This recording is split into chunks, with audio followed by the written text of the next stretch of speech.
Evening everyone, welcome back to my channel True Crime with Jess. Hope you're all okay this week. Thank you to my new subscribers this week and for my comments and stuff. I really do appreciate it. Sunburned. Don't know if it's been warm where you are, but again, look, my last story, we're in our second day of our 3-day heat wave. And then it goes away again. You have to get coats out again. It's really hard this year. Really hard. But yeah, thank you for joining me. This story I've found. Now, I've said it before. Crimes against children are the hardest stories I have to do.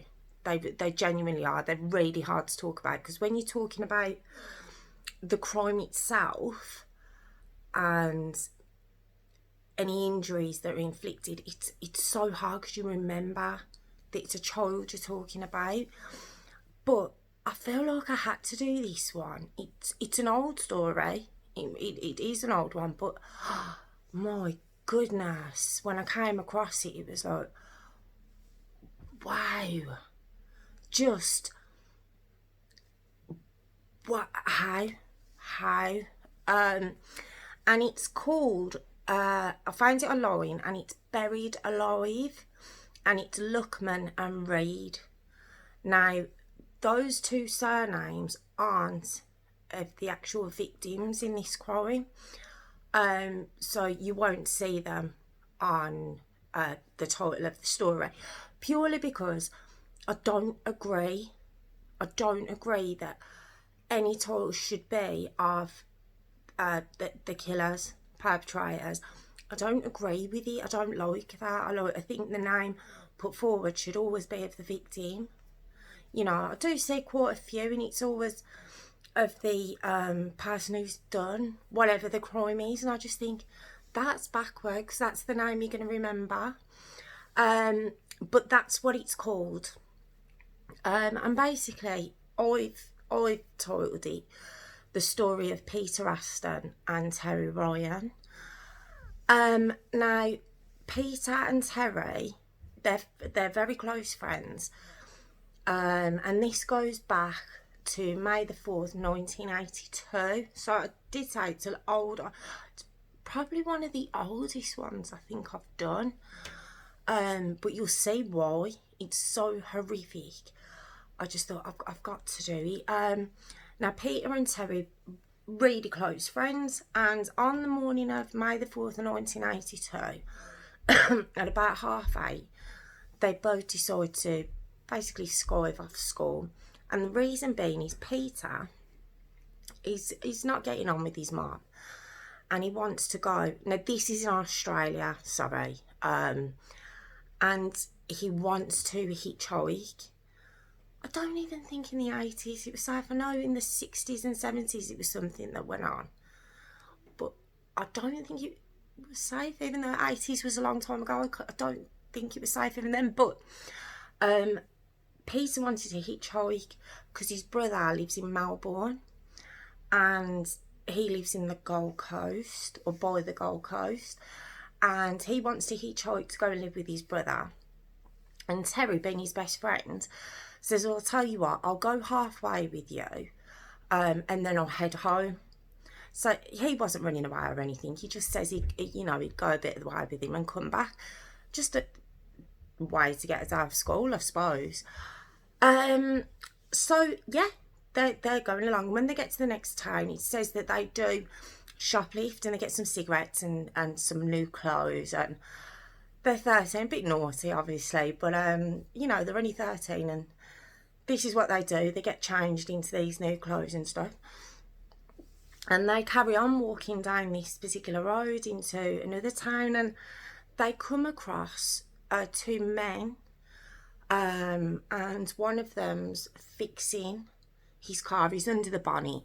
And they say, well, are you going anywhere near the Gold Coast? Oh, so they can't be from the Gold Coast because that's where they're headed. So, sorry, I've got that wrong. But they asked for a lift to the Gold Coast. Australia, I'm sorry if anyone's watching in Australia. I don't know if anyone watches my stories from there, but I apologise if I've got the geography completely off.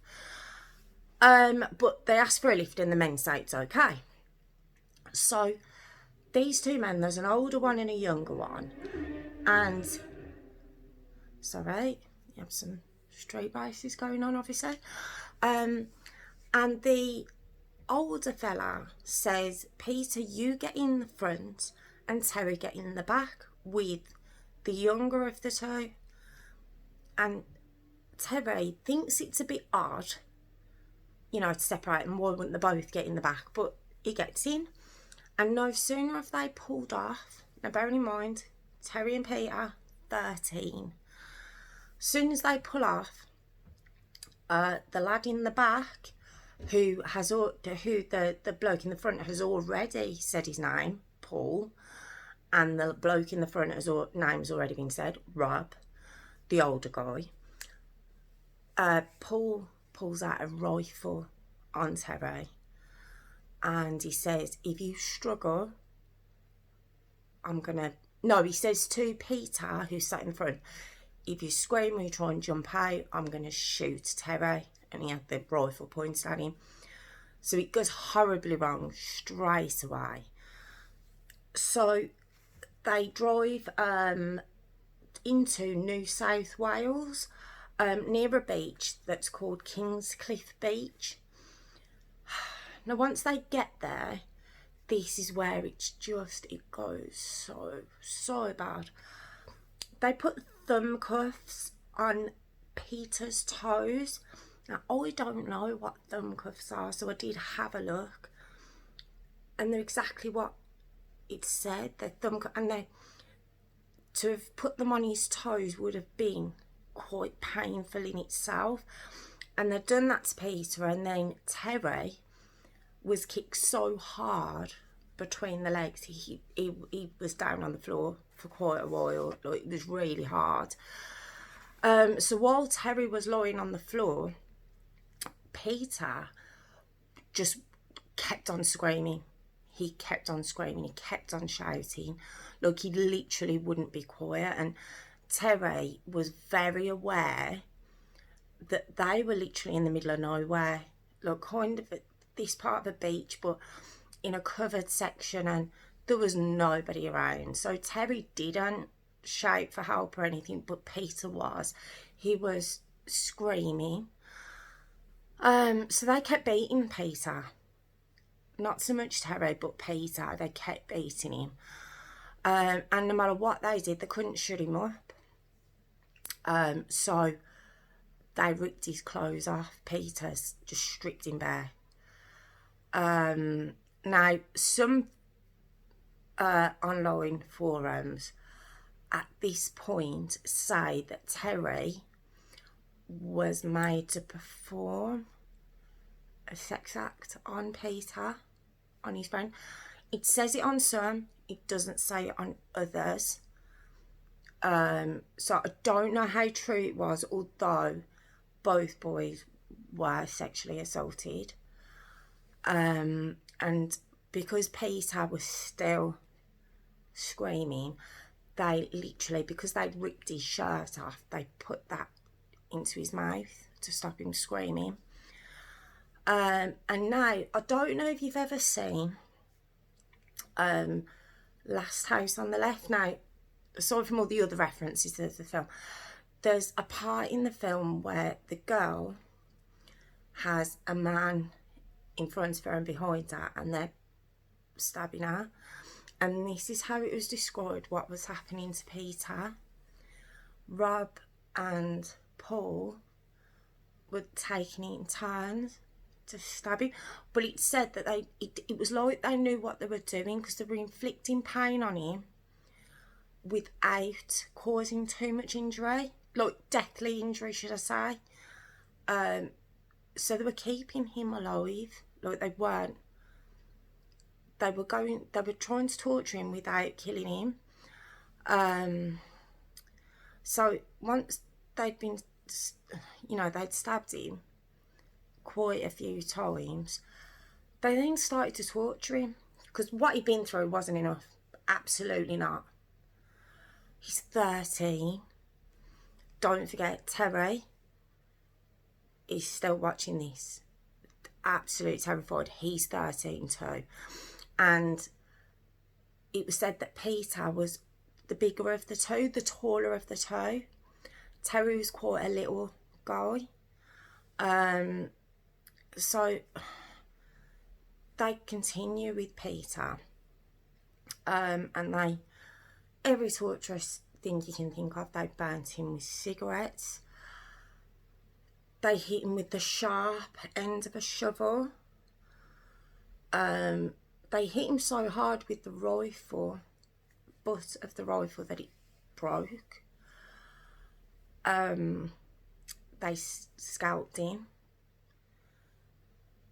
They had an aerosol can and lighter, so they were burning him. And the thing that really, there's always a stomach dropper in these stories, and this one does have a couple, but the bit that got me was they had a hole punch, you know, a hole punch, and they were putting it through his ears. And Terry said he saw, not Rob but Paul putting the bits that come out into like a container.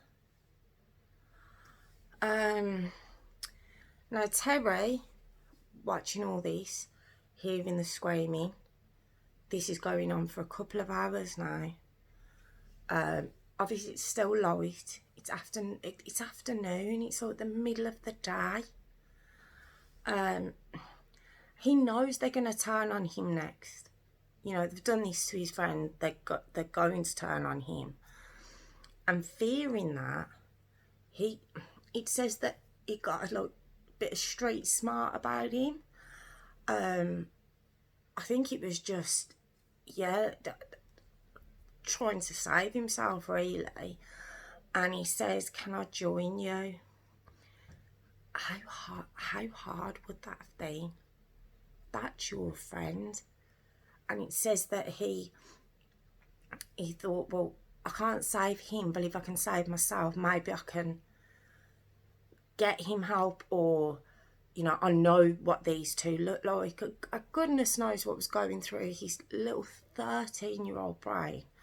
And he was little, but he says, "Can I join you?" And Rob, obviously the elder of the two, laughed and says, "Here," and he hands him the shovel. And Terry hits Peter with the shovel, but he says he hit him, you know, not too hard. And Rob seen this, and he said, "No, hit him properly," which he did. And then he was made to dig a grave in the sand. While he was digging the grave, Paul gets some sand and puts it into Peter's throat. They then put him into the grave, the makeshift grave that they've made.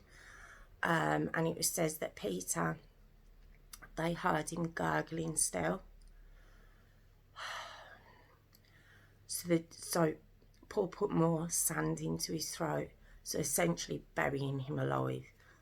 Put the sand over him. They couldn't say if he was alive or not at the time, because obviously they put sand into his throat. So essentially he was buried alive. Oh God. He thought he was going to go and live with his brother. I mean, his brother probably would have sent him home. You know, we don't know what age his brother was, but possibly wasn't going to be ready to look after a 13-year-old. And, you know, that would have been all that would have happened. Probably been told off for wagging to school, and, you know, and that would have been... no one could have ever foreseen that this would have been the afternoon these poor two boys would have gone through. It was just, when I was looking at this story, it's like, horrifying. It's horrifying thing. And the thing I watched it on, it was online, but I think it's Crime and Investigation, but Australia. And they do like a reconstruction on there, excuse me, a reconstruction on there. And it's quite graphic, the reconstruction. So it's horrifying. So Terry, because I don't know whether they feel he's one of them, or because he's involved, they are so cocky to believe, well, he's involved, he's not going to say anything. Either, whatever their thought process, they take him home. They take Terry home, and there's an interview with Terry. It's an old interview, it looks like. He's grown in the interview, but it looks like it could possibly 90s interview that you see him in. It's in the documentary, so there's no date on it.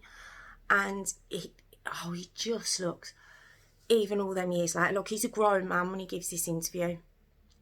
And he looks so defeated when he's telling the story.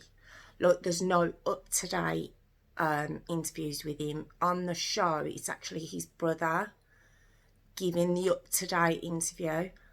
He couldn't do it. And yet he said on his interview, Terry's interview, he said that he froze when they asked where he lived. So he told them. He actually told them his mum and dad's address that they still live at today. And they drop him down the road, say goodbye, and that's it. And it's because obviously it's evening now, but that was it. They just let him go. So Terry runs into his mum and dad's house, screaming, telling this elaborate story. He's obviously got black eyes. He's got marks as well. They weren't easy on him. Nothing to the degree that what happened to Peter. But, originally when he got out of the car, he got the kick. He was marked. And when he told his mum, she rushed him straight to the police station. Now, originally, they've got the policemen in the interview on the programme who originally dealt with the case. And they said originally when he came in, they thought, was he creating a story because Peter had actually ran away to his brother's and he didn't want to get Peter in trouble, so he created this story. And he was adamant, and they got him in the car, and he'd given a description of these two guys. He even gave a description of the car they were in, and he said, I can't say it, but I can spell the make of the car. It was a Daihatsu. It was a Daihatsu Jeep, a yellow Daihatsu Jeep, and they were like, there was still a little bit and ahhing, is this kid for real? And they take him out, and he takes them down everywhere that him and Peter had gone. And then when they'd met the two men, and he says they had army haircuts, short back and sides, and they keep driving, and they pull into certain places. Don't forget, this is a 13-year-old terrified boy, and they start to get a bit annoyed with him because where he's telling them it's not there. And it's just simply because he's seen it in the day. This is night time now. And the policeman says he was getting a bit annoyed, and he turned around to him and he's like, if you're lying. And he said Terry got that upset and that agitated, he knew there was something in him that knew this boy was telling the truth.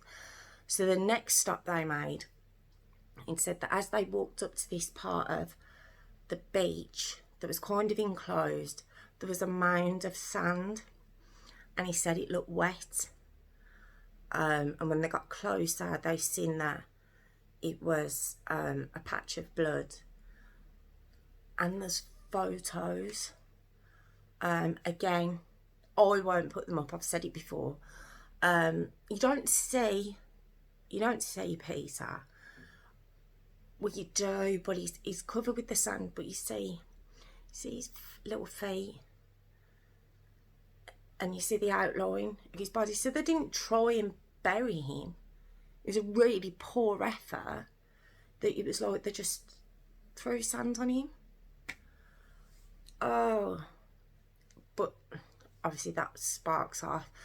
They realise he's telling the truth, you know, absolutely devastated. They have to get the family notified, they have to bring in the forensics, and, you know, there's people on that says that when the injuries were seen by some hardened detectives, some hardened forensic analysts, I think you call them, you know, they cried, they were physically sick. It just must have been the worst. Oh, and the fact that this boy was 13, it was said that, you know, to do that to an adult would be beyond anyone's normal thinking that someone could do.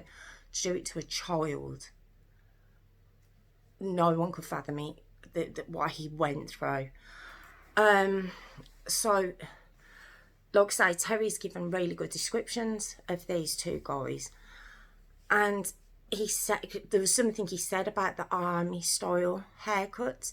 Now, there was an army base nearby. They put out the names that he'd given, which is obviously Rob and Paul, and they put out the description of the vehicle, and they get quite a few tips coming to the point where it says that, yeah, we recognise these descriptions as someone from the barracks. And the barracks were, bear with me, no, I haven't got the army base. It was, I'll tell you why. I don't know if I can say an army base. I don't know what the rules are on that. And I couldn't pronounce it, if I'm really honest. So I thought saying an army base is bad enough, but not pronouncing it properly, probably a bit rude. So that's why I haven't got that. But they went to this local army base and gave the names, gave the description, and they were taken to these two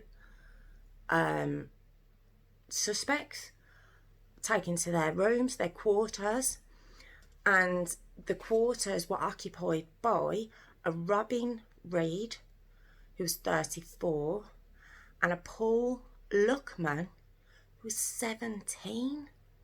17? I think 4 years older than the two lads. Now, when they searched the quarters and the room, you see the photos, there was just knives upon knives. There were satanic books and photos, and it was all really dark stuff. And they also found, which I thought was so odd, little bags with names on the top. In the bags were pubic hairs. So it had pubic hairs, it had underarm hairs. Just random little little plastic bags with their names written on. Just so random. Look, but this is the stuff they found in the room. Now, yes, Robin was actually a corporal, and his superior said that Robin and Paul had actually gone AWOL, along with another new recruit, because Paul was just a new recruit, he's 17. It was said he had quite a rough life, Paul did, not Rob. Rob actually had a really, really beyond high IQ. He was a very clever man. Paul was, he came from an abusive home. It was said that he'd prostituted himself from a very young age, and then joined the army, maybe to change his life. And then he meets Rob. I mean, all right, you met Rob, who was obviously not right, but you can't be right either. You can't be dragged in something like that. You know, it was said that Paul inflicted literally the half of the damage, if not more, you know, on Peter and Terry. You know, so, right, he was only 17. You can say, oh, he was manipulated, but no, that argument doesn't really work there. But there's another soldier missing, so now the police thinking, do we have 3 suspects? As this thought's crossing their mind, the 3rd soldier that was missing had actually walked into a police station and gave a story that Paul, there was crutches found in their quarters. Paul had hurt his foot. Turns out he'd fractured his foot kicking Peter and had to go to the hospital, and he was on crutches. And they'd asked this soldier, can you drive us off barracks back to the hospital? And why wouldn't you? Why would you question it? And he did, and he says once in the car, a gun was pulled on him. You know, they got to an open clearing, and this time what Rob said to him was, I'm going to let you run and escape, but basically if I catch you, you're mine, kind of thing. And the lad run for his life. He's only young, he's only a new recruit, runs for his life, but he falls over, and he starts to have an asthma attack. And it was said that Rob, because he suffered with asthma, felt bad for him and says, come on, we'll let you go. So he runs straight to a police station, tells them what happened. It's really odd, the kind of things that will stop what's happening. It really odd couple, like pair. So they were captured really quickly, given everything that they knew, given, you know, them releasing all these details, given the facts of what happened to Peter. They were captured within, I think it was 24 hours. Now, both of them owned up really quickly. Both blaming the other for the end blows and obviously the burying of Peter, but both of them discussing what they did, robbing more than anyone. You know, apparently, you know, like I say, he's 34, he's a big guy. It was said that Peter never would have stood a chance. Never. He was 6'3", he was heavily set. You know, he wouldn't have stood a chance against him. He was very cocky, it was said, but the route he was going down was he was hearing voices. He was hearing voices. He didn't intend to do what he did, but he was told to do it. So going for the insanity route. Paul was just admitting what he'd done, but not taking the brunt of the blame. Just disgusting. And it was said that Robin knew that he could manipulate Paul into this satanic cult that they were in. The pair of them are charged with the murder of Peter, abduction of Terry, and attempted abduction of the soldier. Police, following Terry's directions, recovered the knives, the rifle, and Peter's clothes. So, bang to rights. But they still both pled not guilty. Both of them. Robin obviously going for the insanity plea. Now, when it came to the trial, I think it was the defence, the prosecutor, I can't remember who it was, prosecution or the defence, I'm trying to think who would say it.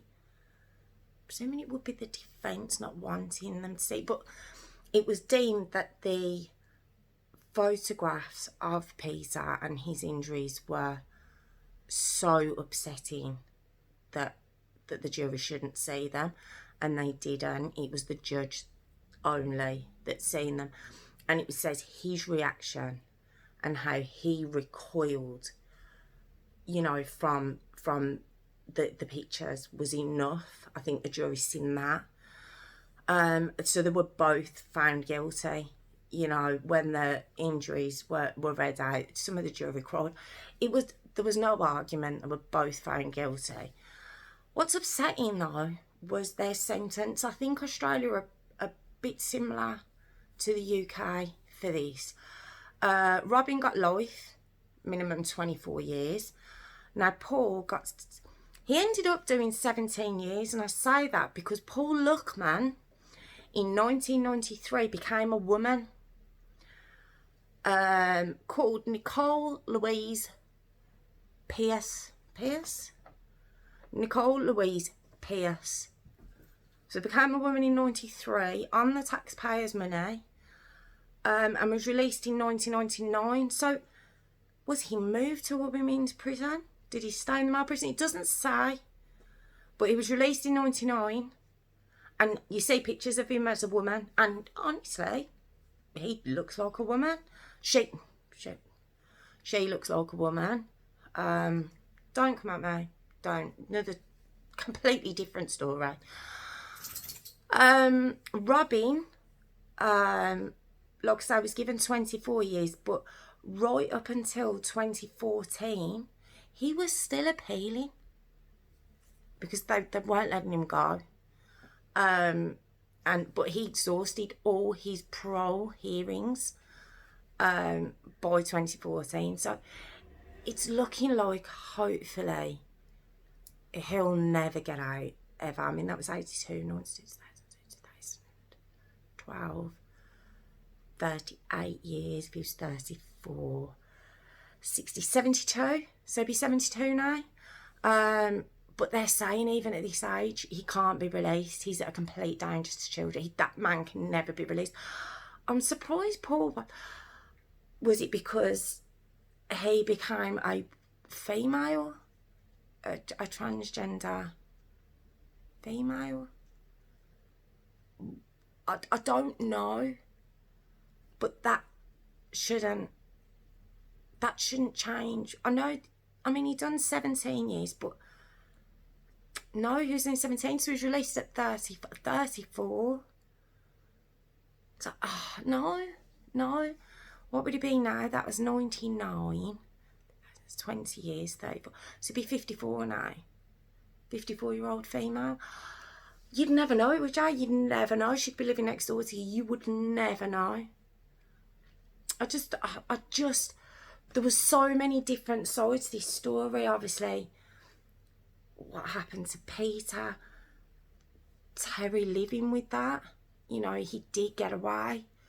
He's living his life, but can you ever really live your life after that? Then you've got, I think, my resentment towards Paul. Not only he did what he did, but he's got this whole new identity now. I mean, what a way to leave your past behind. Just, excuse me for being sceptical, but what a way to distance yourself from that. You know, I'm probably living a nice life now, whereas Terry never will, and obviously Peter never got the opportunity to. There was just so many different sides to this awful story, but I felt like I wanted to do it because I never heard of it, and it's so long ago that, you know, possibly we never would have. So yeah, that's the story of Peter Aston and Terry Ryan. If you do want to look at it, it's Buried Alive, Luckman and Reid. Luckman, Luckman, which is Paul's name, and Reid, Reid, which is Robin. Very interesting, quite upsetting. And yeah, that's the story of Peter Aston and Terry Ryan. And thank you so much for joining me again. I really appreciate it. If you've got any comments, if you'd like to like the video, or if you'd like to subscribe, I'd really appreciate it. And just thank you so much again for joining me. And I'll see you again soon. Thank you. Oh God, it's that horrible moment at the end of the story and you don't know what to say, and oh, it's just such a look, they're all hard, but yeah, thank you again for joining me, and I'll see you soon. Thank you.